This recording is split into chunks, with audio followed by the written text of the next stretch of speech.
صل على سيدنا محمد اللهم صل.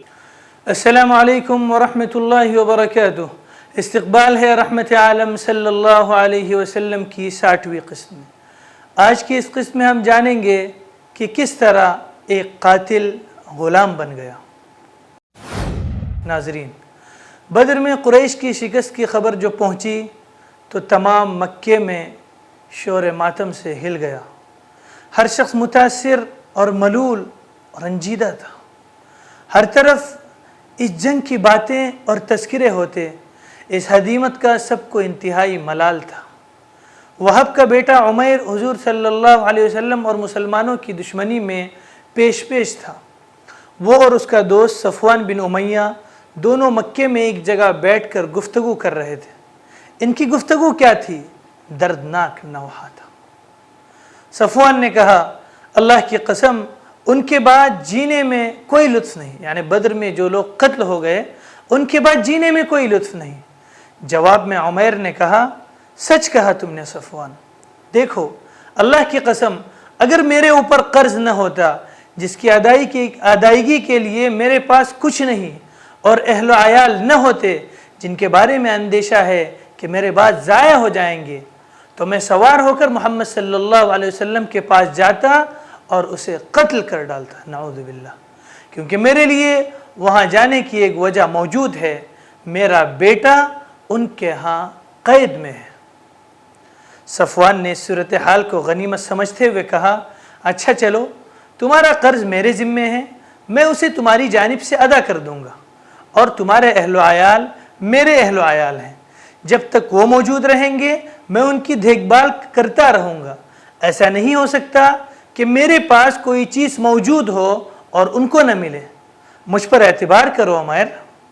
عمیر نے کہا، اچھا تو اب میرے اور اپنے معاملے کو صیغہ راز میں رکھنا، یعنی اس کو راز میں ہی رکھنا. صفوان نے کہا، ٹھیک ہے میں ایسا ہی کروں گا. صفوان کے اطمینان دلانے پر عمیر تیزی کے ساتھ گھر آیا. بیوی سے کہا، میں مدینے جا رہا ہوں، تمہارے بیٹے کو چھڑا کر لاؤں گا. اس کے بعد عمیر نے اپنی تلوار پر سان رکھی اور زہر آلود کرائی. پھر عمیر نے تیز سی اونٹ لی اور مدینے کی طرف چل دیا اور مدینے پہنچا. لیکن ابھی وہ مسجد کے دروازے پر اپنی اونٹنی بٹھا ہی رہا تھا کہ حضرت عمر بن الخطاب کی نگاہ اس پر پڑ گئی. وہ یعنی حضرت عمر رضی اللہ عنہ مسلمانوں کی ایک جماعت کے درمیان جنگ بدر میں اللہ کے عطا کردہ اعزاز و اکرام کے متعلق باتیں کر رہے تھے. انہوں نے دیکھتے ہی کہا، یہ کتا اللہ کا دشمن عمیر کسی برے ہی ارادے سے آیا ہے. پھر انہوں نے نبی صلی اللہ علیہ وسلم کی خدمت میں حاضر ہو کر عرض کیا، اے اللہ کے نبی صلی اللہ علیہ وسلم، یہ اللہ کا دشمن عمیر اپنی تلوار ہمارے لیے آیا ہے. آپ صلی اللہ علیہ وسلم نے فرمایا، اسے میرے پاس لے آؤ. عمیر آیا تو حضرت عمر رضی اللہ عنہ نے اس کی تلوار کو اس کے گلے کے پاس سے پکڑ لیا اور انصار کے چند افراد سے کہا کہ تم لوگ رسول اللہ صلی اللہ علیہ وسلم کے پاس جاؤ اور وہیں بیٹھ جاؤ، اور آپ صلی اللہ علیہ وسلم کے خلاف اس خبیث کے خطرے سے چوکنا رہو، کیونکہ یہ قابل اطمینان نہیں ہے. اس کے بعد وہ عمیر کو اندر لے گئے. رسول اللہ صلی اللہ علیہ وسلم نے جب یہ کیفیت دیکھی کہ حضرت عمر رضی اللہ عنہ اس کی گردن میں اس کی تلوار کا پرتلا لپیٹ کر پکڑے ہوئے ہیں تو فرمایا، عمر اسے چھوڑ دو، اور عمیر تم قریب آ جاؤ. اس نے قریب آ کر کہا، آپ لوگوں کی صبح بخیر ہو. یہ جاہلیت میں لوگوں کا خوش آمدید کہنے کا اور ملاقات کرنے کا ایک انداز تھا. نبی صلی اللہ علیہ وسلم نے فرمایا، اللہ تعالیٰ نے ہمیں ایک ایسے تحیے سے مشرف کیا ہے جو تمہارے اس تحیے سے بہتر ہے، یعنی کہ سلام سے جو اہل جنت کا تحیہ ہے. اس کے بعد آپ صلی اللہ علیہ وسلم نے فرمایا، اے عمیر تم کیوں آئے ہو؟ اس نے کہا، یہ قیدی جو آپ لوگوں کے قبضے میں ہے اسی کے لیے آیا ہوں، آپ لوگ اس کے بارے میں احسان فرما دیجیے. آپ صلی اللہ علیہ وسلم نے فرمایا، پھر یہ تمہاری گردن میں تلوار کیوں ہے؟ اس نے کہا، اللہ ان تلواروں کا برا کرے، یہ ہمارے کچھ کام نہ آ سکے.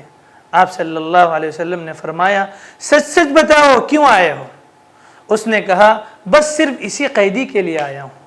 آپ صلی اللہ علیہ وسلم نے فرمایا نہیں، بلکہ تم اور صفوان بن امیہ حتیم میں بیٹھے اور قریش کے جو مقتولین کنویں میں پھینکے گئے ہیں ان کا تذکرہ کیا، پھر تم نے کہا اگر مجھ پر قرض نہ ہوتا اور میرے اہل و عیال نہ ہوتے تو میں یہاں سے جاتا اور محمد صلی اللہ علیہ وسلم کو قتل کر دیتا۔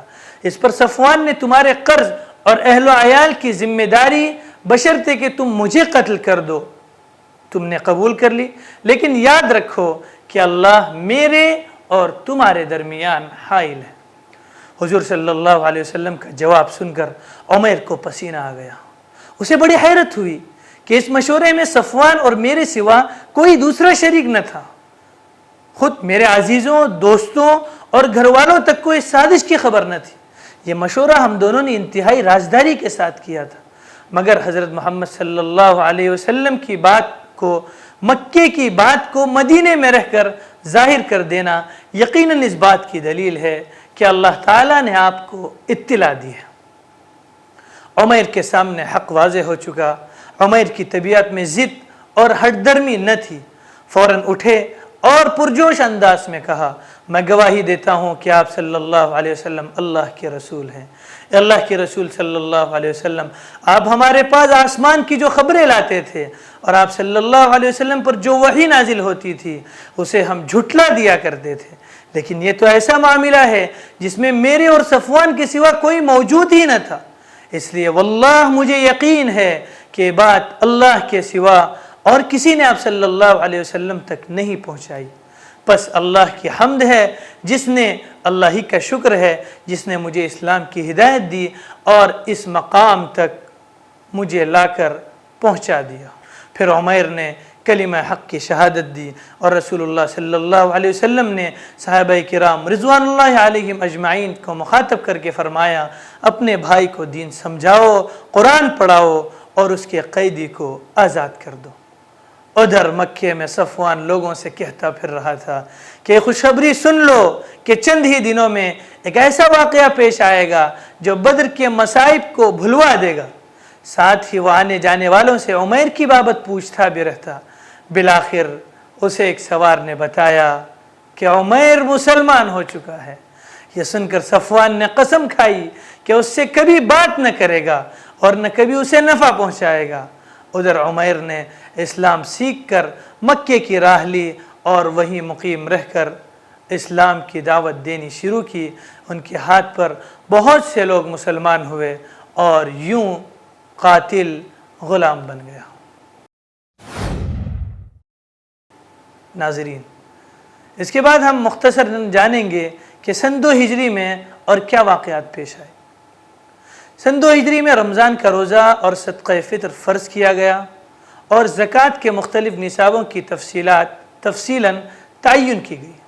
صدقہ فطر کی فرضیت اور زکوٰۃ کے نصاب کی تعین سے اس بوجھ اور مشقت میں بڑی کمی آ گئی جس سے فقراء و مہاجرین کی ایک بڑی تعداد دوچار تھی، کیونکہ وہ طلب رزق کے لیے زمین میں دوڑ دھوپ کے امکانات سے محروم تھے۔ پھر نہایت نفیس موقع اور خوشگوار اتفاق یہ تھا کہ مسلمانوں نے اپنی زندگی میں پہلی عید جو منائی وہ شوال سن 2 ہجری کی عید تھی، جو جنگی بدر کی فتح مبین کے بعد پیش آئی۔ کتنی خوشگوار تھی یہ عید سعید، جس کی سعادت اللہ تعالیٰ نے مسلمانوں کے سر فتح و عزت کا تاج رکھنے کے بعد عطا فرمائی۔ اور کتنا ایمان افروز تھا اس نماز عید کا منظر جسے مسلمانوں نے اپنے گھروں سے نکل کر تکبیر و توحید اور تحمید و تسبیح کی آوازیں بلند کرتے ہوئے میدان میں جا کر ادا کیا تھا۔ اس وقت حالت یہ تھی کہ مسلمانوں کے دل اللہ کی دی ہوئی نعمتوں اور اس کی عطا کی ہوئی تائید کے سبب اس کی رحمت و رضوان کے شوق سے لبریز اور اس کی طرف رغبت کے جذبات سے معمور تھے، اور ان کی پیشانیاں اسی کے شکر کی ادائیگی کے لیے جھکی ہوئی تھی۔ اللہ اکبر، اللہ اکبر، لا الہ الا اللہ، اللہ اکبر، اللہ اکبر وللہ الحمد۔ آج کی اس قسم میں اتنا ہی، ملتے ہیں انشاءاللہ اگلی قسم میں۔ والسلام علیکم ورحمۃ اللہ وبرکاتہ۔ وعلى آل سيدنا شفيعنا محمد اللهم صل على